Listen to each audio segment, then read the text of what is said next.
छत्तीसगढ़ में धान खरीदी की व्यवस्था अब सिर्फ किसानों तक सीमित नहीं रहेगी। पहली बार मठ, मंदिर और धार्मिक न्यास भी एग्रीस्टेक पोर्टल पर संस्थागत कृषक के रूप में पंजीयन करा सकेंगे। अब तक धान खरीदी के लिए मुख्य रूप से व्यक्तिगत किसानों का पंजीयन होता था, लेकिन अब पहली बार मठ, मंदिर और धार्मिक न्यासों की कृषि भूमि का भी एग्रीस्टेक पोर्टल पर संस्थागत पंजीयन किया जाएगा। इसके बाद इन संस्थानों की जमीन पर पैदा होने वाला धान भी सहकारी समितियों के जरिए समर्थन मूल्य पर बेचा जा सकेगा। राज्य सरकार ने इस संबंध में दिशा निर्देश जारी कर दिए हैं। वहीं राजस्व मंत्री टंकराम वर्मा का कहना है कि धार्मिक संस्थानों को धान बेचने में किसी तरह की परेशानी न हो, इसलिए ये व्यवस्था की गई है। वहीं दक्षिण कौशल पीठाधीश्वर राजीव लोचन महाराज ने भी फैसले का स्वागत करते हुए इसे लंबे समय से लंबित मांग बताया। निजी कृषि भूमि का तो खरीदते ही हैं, इनके साथ ही अभी जितने ट्रस्ट हैं, मंदिर हैं, जो रजिस्टर्ड हैं, उनकी ज़मीन उनको भी खरीदेंगे। उनके भी इस पोर्टल पे पंजीयन की सुविधा है। ट्रस्टों की बहुत ज़मीन है और उनके धान खरीदी न होने के कारण उनको दिक्कत हुई, तो इसलिए इस समय उनकी भी ज़मीन की जो है पंजीयन हमारे एग्रीटेक पोर्टल में होगा और उनकी भी धान खरीदी होगी।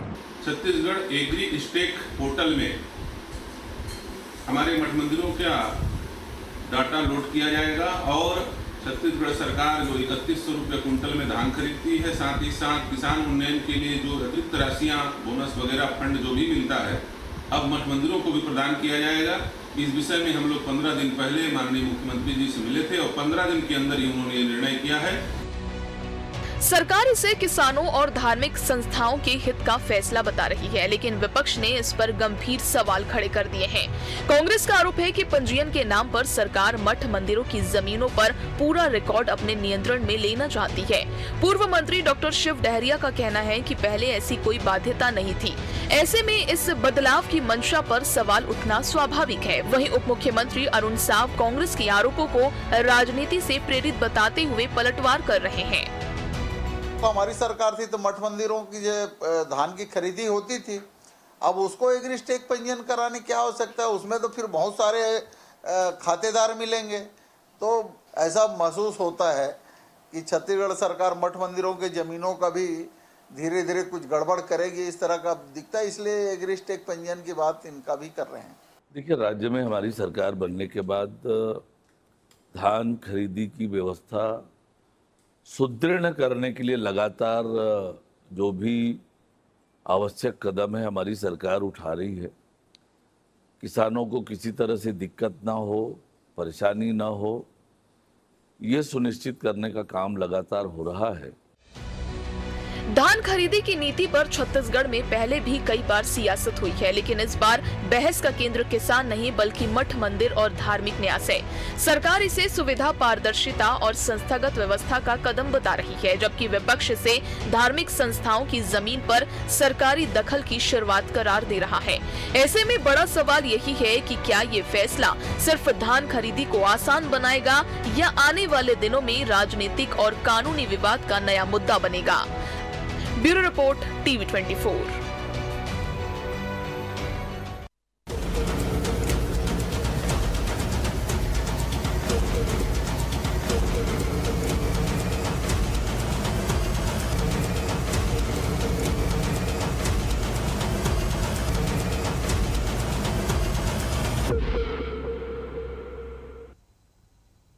नमस्कार, मैं मोहन तिवारी। आज के मुद्दे में आपका स्वागत है और आज का मुद्दा हमारा आधारित है छत्तीसगढ़ के एक ऐसे महत्वपूर्ण मुद्दे पर जिसकी चर्चा बार बार होती है। धान, किसान और घमासान जैसी शब्दावली हम बार बार सुनते हैं, लेकिन इसमें अब नया एक ट्रैक जुड़ने वाला है और वो है मंदिर। जी हाँ, मठ और मंदिर के ज़मीनों में होने वाले धान की खरीदी के लिए सरकार ने एक बड़ा फैसला कर लिया है कि अब उनका भी पंजीयन होगा, यानी मठ और मंदिरों से भी खरीदी की जाएगी। अब तक ये खरीदी नहीं होती थी, लेकिन ये जब फैसला हुआ तो इससे एक बारगी लगता है कि सीधे तौर पर मठ और मंदिरों को फ़ायदा पहुंचाया जा रहा है, तो इसे वोट बैंक की नज़र से भी देखा जा रहा है। वहीं आशंका कांग्रेस की ये भी है कि इस तरीके की व्यवस्थाओं से उनकी ज़मीन पर सरकार निगरानी रखना चाहती है। क्या इसमें कोई सच्चाई भी है? और क्या है ये सरकार का नया फैसला जिसमें मठ मंदिरों के पंजीयन को अनुमति दी गई है, इसी पर आज चर्चा करेंगे। पहले मिल लेते हैं उन मेहमानों से जो इस चर्चा में हमारे साथ रहेंगे। हम बहुत स्वागत करेंगे। हमारे साथ हमारे स्टूडियो में मौजूद हैं बीजेपी का पक्ष रखने के लिए बीजेपी के तेज तर्रार नेता और प्रवक्ता निशिकांत पांडे जी, बहुत स्वागत है आपका। कांग्रेस का पक्ष रखने के लिए हमारे साथ मौजूद हैं कांग्रेस के प्रवक्ता साहू जी, सौरभ साहू जी, बहुत स्वागत करेंगे आपका। और इस पूरे मामले में मठ मंदिरों का पक्ष रखने के लिए रायपुर के प्रतिष्ठित महामाया मंदिर ट्रस्ट के अध्यक्ष हमारे साथ जुड़ रहे हैं व्यास नारायण तिवारी जी, बहुत स्वागत करेंगे उनका। तीनों मेहमान हमारे साथ बने हुए हैं। सरकार का नया फैसला भी हमने बताया, उसके पीछे की मंशा भी बताई और कांग्रेस के द्वारा उठाए गए सवाल भी आपको सुनाए। आखिर इसमें सच्चाई क्या है और ये फैसला कितना असर करेगा मठ मंदिरों पर, पहले हम इसकी शुरुआत समझने से करते हैं व्यास नारायण जी से। वो खुद किसान भी हैं, मठ मंदिर के अध्यक्ष भी हैं, उनको क्या दिक्कतें आ रही हैं और ये फैसला कैसे वो देखते हैं। शुरुआत करते हैं व्यास नारायण जी से। व्यास नारायण जी, फैसले को कैसे देखते हैं? इससे तो फायदा ही होगा मंदिरों को, ऐसा समझा जा रहा है। नमस्कार, बहुत अच्छा लगा आपने इस पर परिचर्चा रखी हुई है। मैं आज ही जामगांव गया हुआ था। श्री महामाया देवी मंदिर पब्लिक ट्रस्ट कमेटी का जामगांव में ही 120 एकड़ का जमीन है जहां की कृषि कार्य किया जाता है। पिछले समय हमने और भी प्रयास किया था कि मंदिर का जमीन को जो है एग्रीटेक में ही इनको भी शामिल किया जाए तथा मंदिर को भी एक किसान के रूप में ही देखा जाए। इस समय सरकार ने यह फैसला लिया है, जरा उचित लगता है। इसके साथ ही जिसमें जो कठिनाई हो रही है वह मैं बता रहा हूं। जब मैं आज गांव गया और एग्रीटेक में रजिस्ट्रेशन कराने के लिए उसमें जुड़ा, तो मैं चूंकि स्वयं भी एक किसान हूं और मेरे खुद की भी जमीन है, तो मेरे आधार कार्ड के ऊपर में ही इसको दर्शाया जा रहा था। मैंने इस चीज का विरोध किया कि भाई मैं ये पर्सनल मेरी किसानी खेती है, उसको भी अगर आप इस मंदिर के हिस्से जोड़ देंगे और फिर मंदिर का जो पैसा आएगा धान बिक्री का वो तो फिर मेरे अकाउंट में आ जाएगा और फिर इसके बाद फिर आप ही लोग बोलेंगे कि ये मंदिर की चोरी दान चोरी हो गई, बात हो जाएगी। तो भाई मेरे पर्सनल अकाउंट में मेरे पर्सनल जो जमीन है उसमें इसको ना जोड़ा जाए, क्योंकि इस चीज का माता जी के मंदिर का रजिस्ट्रेशन 136 नंबर है, रजिस्ट्रेशन क्रमांक उसके ऊपर, तथा माता जी का स्वयं का भी पैन कार्ड है, उससे जोड़ा जाए, उससे लिंक किया जाए, न कि मठ मंदिर के जितने भी अध्यक्ष हैं, सचिव हैं, उनके पर्सनल आधार कार्ड को लेकर रजिस्ट्रेशन किया जाए। इसमें ये बड़ी तकलीफ हो रही है और मैंने इसको लिए आगे भी वहां जो भी रजिस्ट्रेशन करते थे उनसे चर्चा किया और उन्होंने इस चीज को माना और उसके बाद ये आगे उच्च स्तर पे बात करने की उन्होंने अपनी मंशा जाहिर की है। उन्हीं के अनुसार ही फिर कार्य आगे बढ़ाया जाएगा। ठीक है, तो जो फायदा होने की बात कहा जा रही थी, उसमें क्या कोई अभी दिक्कत है? मतलब धान खरीदी संभव हो पाएगी क्या ऐसे में मठ मंदिरों की? दिक्कत यही है ना भैया कि ये हमें हमारे पर्सनल अकाउंट में पैसा आ जाएगा। ठीक है, जो कि मैं स्वयं भी किसान हूँ, माँ का स्वयं का ही उनका मंदिर का भी स्वयं का ही अकाउंट है, उसमें वो पैसा जाए। रजिस्ट्रेशन भी जो रजिस्टर्ड ट्रस्ट है उसके आधार पर किया जाए, ना कि पर्सनल आधार कार्ड को लेकर किया जाए। यही मेरा विरोध है। पर्सनल पे ना लेके इसको मंदिर के नाम से ही रजिस्टर करें और उसके संचालक व्यवस्था के रूप में भले मेरा नाम रहे, लेकिन मेरे आधार कार्ड को उसमें न जोड़ा जाए जो पर्सनल है। ठीक है जी, और ये एक बड़ी व्यवहारिक दिक्कत है। बिल्कुल बारीकी से आपने इस बात को रेखांकित किया है। व्यवहारिक दिक्कत ये आ जाएगी कि हमारी पर्सनल, मेरे को फिर इनकम टैक्स वगैरह सारी चीज में मेरे को दिखाना पड़ जाएगा कि भाई ये माई का पैसा है, न कि मेरा। और माई का पैसा अगर इस तरह से मेरे अकाउंट में आएगा तो कुछ भी गड़बड़ी हो सकती है, या पर्सनल अकाउंट में किसी के भी में आएगा तो ये तो गड़बड़ी वाली बात हो जाएगी ना भैया। और साथ साथ अगर वो खरीदी कर रहे हैं तो ये बहुत अच्छी बात है, स्वागत योग्य है। मैं पहले भी इसके लिए प्रयास किया हुआ था, बघेल सरकार के समय में भी इसके लिए चर्चा किया था, आदरणीय प्रमोद दुबे जी ने भी मेरा साथ दिया था। अब ये अभी बीजेपी सरकार अगर ये इस चीज को रजिस्टर्ड कर रही है और साथ साथ फिर उसमें एक और चीज भी लेकुना है कि बोनस का पैसा नहीं दिया जाएगा, ये चीज मैं सुना हूं। तो ये भी आप इस चीज को अवगत करावें कि बोनस का पैसा नहीं दिया जाएगा और साथ में पर्सनल किसी के नाम से उसको आधार कार्ड को लिंक करेंगे तो ये गलत है। ठीक है, न कि, चलिए कुछ आप बिल्कुल ठीक है, रजिस्टर्ड नंबर से लेकर करें। बिल्कुल आपने कुछ व्यवहारिक दिक्कतें बताई है, इसको हम जरूर सरकार तक पहुंचाने की कोशिश करेंगे और इस डिबेट में भी इस पर चर्चा कर लेंगे। कांग्रेस का पक्ष भी सुन लेते हैं। कांग्रेस, क्योंकि इसमें तो आशंका नई तरीके की जता रही है कि इससे मंदिरों के ज़मीन पर निगरानी रखने की कोशिश है। वैसे मंदिरों की ज़मीनें तो ऑन रिकॉर्ड ही हैं। कांग्रेस को क्या आशंका है, सौरभ जी? देखिए मोहन जी, यहाँ पर जो एग्री स्टेक पोर्टल में रजिस्ट्रेशन की बात है उसमें दो मेन कंसर्न है हमारे। जो सबसे पहला तो आदरणीय तिवारी जी ने जो बताई बात कि जो सरकार है उसको सबसे पहले जो है वो तैयारी करनी चाहिए किसी भी चीज को लागू करने के पहले। उसमें जो व्यवहारिक दिक्कतें आती है उसको बहुत अच्छी तरीके से सोच समझ कर, देखिए डिजिटाइजेशन बहुत अच्छा है कि अगर हम टेक्नोलॉजी के थ्रू आगे बढ़ते हैं और टेक्नोलॉजी का इस्तेमाल करते हैं हर क्षेत्र में, तो निश्चित रूप से कांग्रेस उसका समर्थन करती है। लेकिन मोहन जी, यहाँ पर देखने वाली बात यह है कि जैसे कि पिछले साल में एग्री स्टेक पोर्टल जब लागू किया गया तो वहां पर बहुत से किसान ऐसे थे जो कि रजिस्ट्रेशन से वंचित रहे और उसकी वजह से उनका जो धान खरीदी में उनको व्यवहारिक दिक्कतें बहुत आई और उसकी वजह से लोगों को विरोध का भी सामना सरकार को करना पड़ा। लगातार सोसाइटी में अगर आप देखेंगे तो जो किसान है वो धरना प्रदर्शन पे रहे और सारी दिक्कतें आई और लगभग 5 लाख किसान, जो पिछले साल का डाटा है, वो एग्री स्टेक पोर्टल पे रजिस्ट्रेशन से वंचित रहे। तो इसके आधार पे मुझे ऐसा लगता है कि जो पहले भी व्यवस्था थी मोहन जी कि बिना एग्री स्टेक पोर्टल पे भी रजिस्ट्रेशन के रकबा के आधार पर जो धान की खरीदी की जाती थी वो व्यवस्था लागू ही रहे और एग्री स्टेक पोर्टल पर अगर रजिस्ट्रेशन हो जाता है तो बहुत अच्छी बात है, अगर नहीं होता है तो भी उनको धान खरीदी से वंचित ना रखा जाए। ये एक महत्वपूर्ण बात यहां पर ध्यान देनी चाहिए, क्योंकि जैसा कि उन्होंने बताया कि एग्री स्टेक पोर्टल पे रजिस्ट्रेशन के लिए कोई ना कोई एक आधार नंबर डालना कंपलसरी है, तभी उसमें रजिस्ट्रेशन होता है। तो पहले तो इसको अगर हमको चेंज करना है तो ऊपर से टेक्निकल टीम का उसमें पूरा साथ चाहिए और उसमें बहुत सारी मुझे लगता है कि अप्रूवल की दिक्कत है। क्योंकि मैं जब देखता हूं तो इसी तरीके की बहुत सारी जो संस्थागत जो ट्रस्ट और सोसाइटीज रहती हैं उनके जो संरक्षक होते हैं या उनके जो अध्यक्ष होते हैं, क्योंकि मैं इनकम टैक्स के व्यवसाय से जुड़ा हुआ हूं, तो आजकल हम देखते हैं कि उनका जो एनुअल रिपोर्ट होता है तो उनके पर्सनल पैन पे उनकी संस्था का जो इनकम होता है वो भी ऐड होकर के आ जाता है।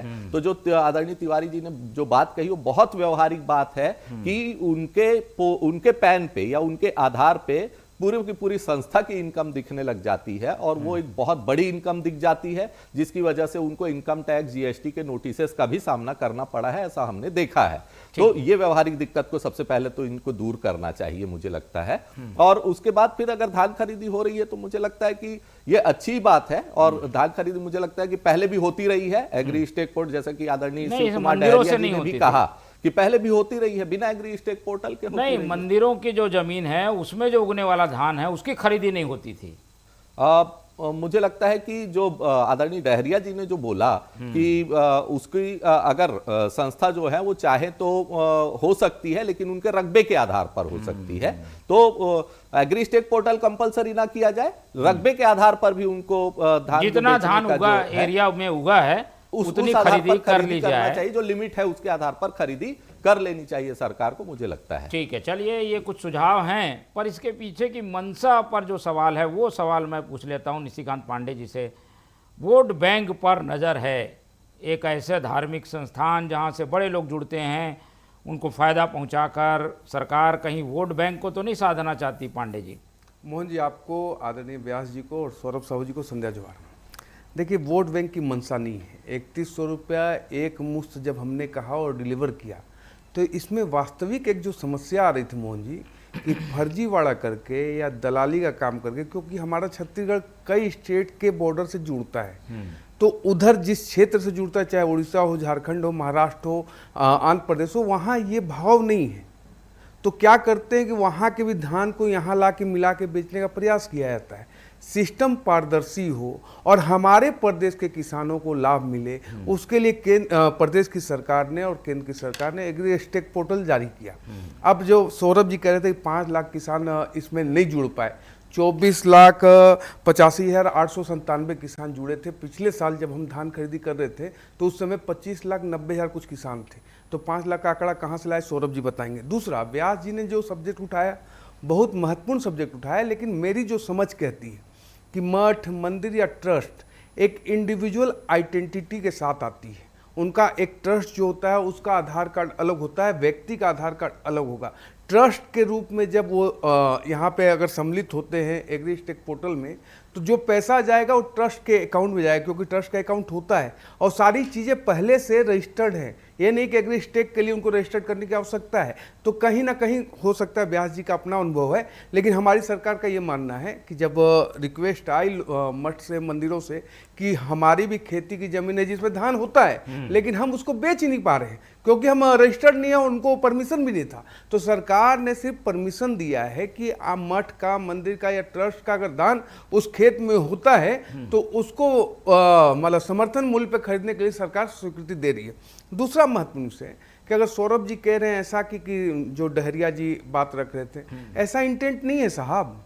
ऐसा इंटेंट जिसका होगा वो जाने, क्योंकि आपके दिमाग से ये बात निकल रही है तो आपकी भावना रही होगी। हमारा भावना स्पष्ट है कि प्रदेश की योजनाओं का लाभ प्रदेश के किसानों को, प्रदेश के मठ मंदिरों को मिलना चाहिए, ना कि कोई बाहरी व्यक्तियों को। और देखा होगा आपने मोहन जी की पिछले 2.5 साल या 2 साल में 2 बार हमने धान खरीदी, लगातार फर्जीवाड़े को हमने रोका है, दलाली को रोका है। जो धान उधर से लाके यहाँ पे ट्रांसपोर्टिंग करके बेचने का प्रयास किया उसको भी रोका है।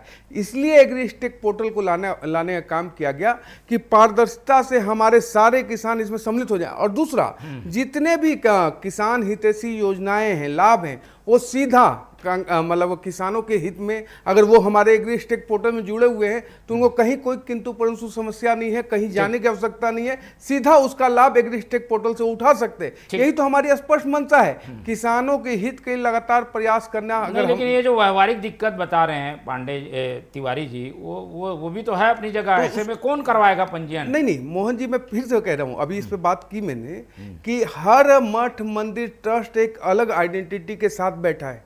उनके हर मतलब महामाया मंदिर की बात कर रहे थे हमारे आदरणीय तिवारी जी, उसका एक अलग आइडेंटिफिकेशन है। उसका तिवारी जी जरूर उसके सदस्य हो सकते हैं, अध्यक्ष हो सकते हैं, लेकिन वो उसके हितग्राही नहीं हो सकते।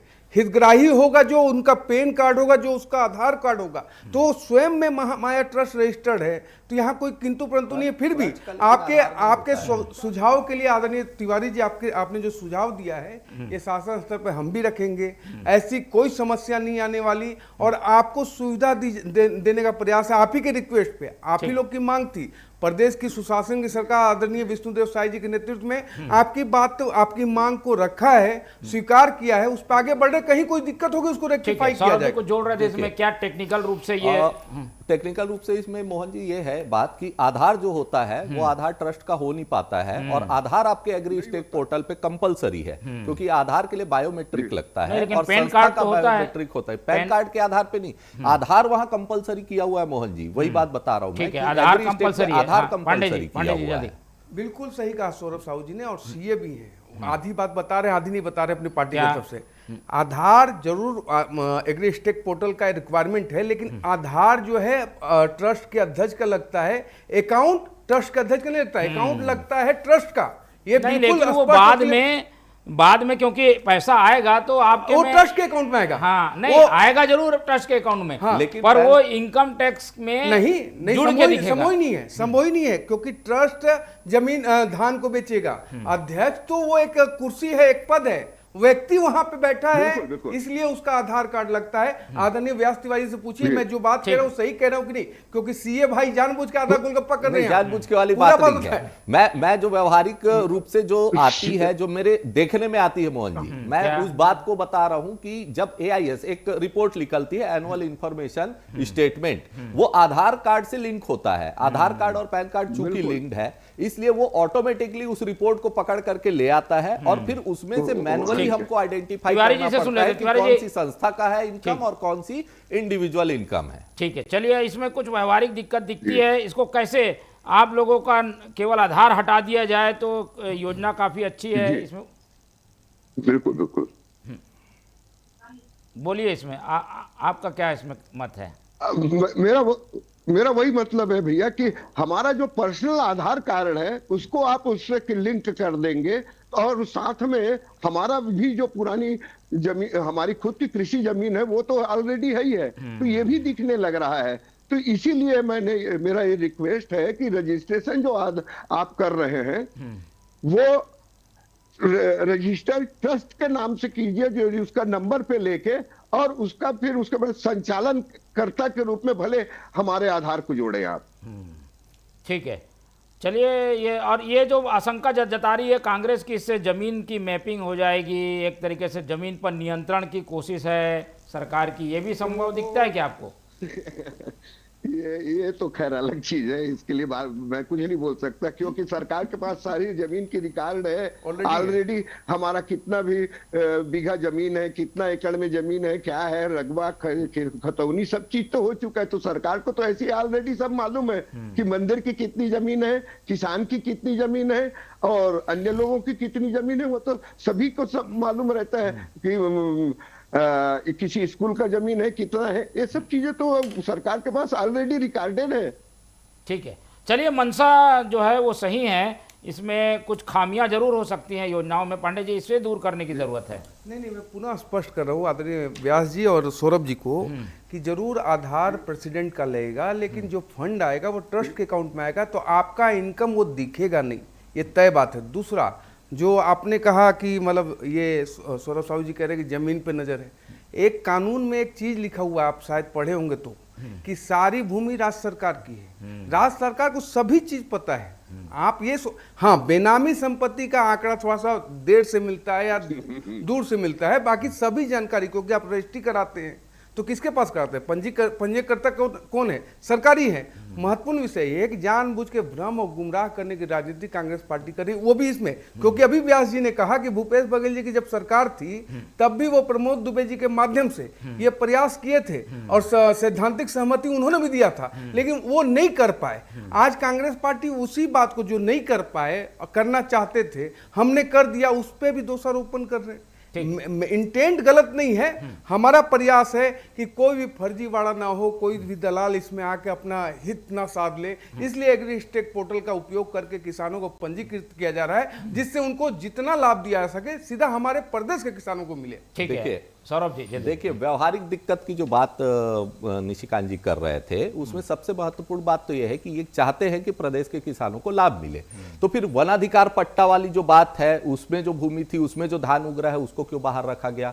वो भी तो यहीं के वन क्षेत्र में ही हो रहा है, वो धान भी, तो उसको तो शामिल किया जाना चाहिए, उसको अलग क्यों कर दिया? एक बात। दूसरी बात ये कह रहे थे कि हमारा जो राज्य की सीमा है वो 7 राज्यों की सीमा से जुड़ करके आता है, तो आप अधिकांश राज्यों में अगर देखेंगे तो आपकी सरकार बैठी हुई है और पूरे देश में आपकी सरकार है, यहां पर समर्थन मूल्य ज्यादा है, इसलिए दूसरे राज्य से धान यहां आता है। तो आप इस बात पर क्यों नहीं विचार करते कि जब सब जगह पे आप वन नेशन वन इलेक्शन और हर चीज को वन करने की बात जब करते हैं, तो जो एमएसपी है उसको भी आप हर जगह पे, क्योंकि पूरे देश में तो आपकी सरकार है, तो फिर हर जगह पे एक सेम एमएसपी लागू कर देना चाहिए। ये सबसे बड़ी व्यवहारिक दिक्कत है, सवाल भी है, घुसता है जो धान, वो खत्म हो जाती है। बहुत अच्छा प्रश्न, तो इस पर विचार करना चाहिए ना आपको। सौरभ भाई बहुत अच्छा प्रश्न। जब 2500 रुपए आप यहाँ दे रहे थे तो कर्नाटक, हिमाचल और राजस्थान में दे रहे थे क्या?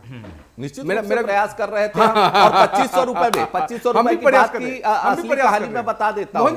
जब हम 2500 रुपए दे रहे हैं तो आप ही की केंद्र सरकार सेंट्रल पूल में चावल लेने से मना करती थी, आप क्यों देने नहीं देते थे? क्योंकि आप किसान के हित की बात नहीं देखते थे, आप राजनीतिक रूप से उस एमएसपी को देखते थे, इस वजह से आपने किसानों को 2500 रुपए भी देने से हमारे को रोका था, और इसलिए तो राजीव गांधी किसान न्याय योजना लेकर के आए हम। मोहन जी, मैं यही कह रहा हूँ कि जब आप 2500 रुपए यहाँ दे रहे थे तो बाकी केंद्र में भाई साहब आपकी सरकार है, हम तो अलग अलग राज्यों में थे, केंद्र में आप सीधे सीधे केंद्र से लागू करो ना इस जानकारी आप लीजिए। हम तो वही कह रहे हैं, 3100 रुपए जो समर्थन आज यहाँ आप दिया जा रहा है, 2014 से आप बैठे हुए हो सरकार में, जवाबदेही आप हमसे जवाबदेही तो करते किसानों हो, को, और हम आपको व्यवहारिक दिक्कत जो है उसका समाधान बता रहे हैं। आप 12 साल समाधान को लेना नहीं चाहते, क्योंकि आप जब आपने बात कर दिया है आधार पर मोहन भाई 10 मस्जिद ट्रस्ट इनके आधार पर जल्दी फिर हम तिवारी जी की टिप्पणी लेंगे। जितना 12 वर्षों में हमने, हमारी सरकार ने आदरणीय नरेंद्र मोदी जी के नेतृत्व में काम किया है, उतना 7 दशकों में नहीं हुआ। किसान सम्मान निधि, फसल बीमा योजना, एमएसपी कर दो, तो बिजली, व्यवहारिक दिक्कत पानी, खत्म हो जाएगी, हम तो वही कह रहे हैं। शिक्षा, सुरक्षा, सारी दिशा में और जो प्रदेश की यहाँ पर केंद्र आप सरकार काम 31 कर रही रुपए दे पा रहे हो, महत्वपूर्ण क्या ये है, हमारे कांग्रेस वादे पार्टी की ने देन कभी है। कुछ किया नहीं, ये चाहते हैं कि सब 3,000 लोग करें, रुपए हम देंगे बोले, ये हमसे सब इसलिए चाहते ये हैं और चुनाव जीतने इनका के जो चाहना भी हथकंडे गलत थे नहीं है, आपके, क्योंकि इस इनको वजह से विश्वास तो है भला जो भी हो काम जो कर सकते कांग्रेस हैं की सरकार भारतीय का जनता जो पार्टी ही 3,000 कर रुपए सकती है। चलिए आ गई बात आ गई एक तिवारी जी की लास्ट टिप्पणी ले लेते हैं। तिवारी जी कुछ खास अगर आप इस पर बोलना चाहेंगे, क्योंकि कांग्रेस भाजपा के तो अपने अपने एजेंडे रहते हैं, आपके क्या कुछ खास लास्ट टिप्पणी क्या है? ये मेरा वही निवेदन है कि ये व्यावहारिक दिक्कत हो रही है उसको दूर किया जाए, और जिससे कि हम जो पर्सनल हमारा व्यक्तित्व है उस पर किसी प्रकार का कोई ना आने पाए, बस हमारा यही निवेदन है। और बाकी जो भी सरकार की फैसला है हम स्वागत करते हैं, और आगे भी उनकी जो भी हमारे पीछे मार्गदर्शन होगा हम बराबर एक भारतीय के नाते बराबर उनका पालन करेंगे। धन्यवाद। चलिए, तो ये विषय अभी ऐसा है कि कुछ व्यवहारिक दिक्कतें हैं जिन्हें दूर करने की ज़रूरत है, लेकिन कोशिश अच्छी की गई है, मंशा भी साफ दिखाई देती है, लेकिन कुछ जो कमियां हैं, खामियां हैं, उन्हें दूर करने की भी ज़रूरत बनी हुई है। चर्चा के लिए आज समय इतना ही, इसलिए चर्चा यहीं खत्म करेंगे। इस चर्चा में हमारे साथ निशिकांत पांडे जी जुड़े, उनका धन्यवाद। सौरभ जी ने समय दिया, उनका धन्यवाद। व्यास नारायण तिवारी जी हमारे साथ बने रहे, उनका बहुत बहुत धन्यवाद। तो तीनों मेहमानों को धन्यवाद कहते हुए आज की चर्चा यहीं खत्म करते हैं, और आप लोग से रखते हैं उम्मीद कि आप लोग देखते रहेंगे TV24। रखें अपना बहुत ख्याल। नमस्कार।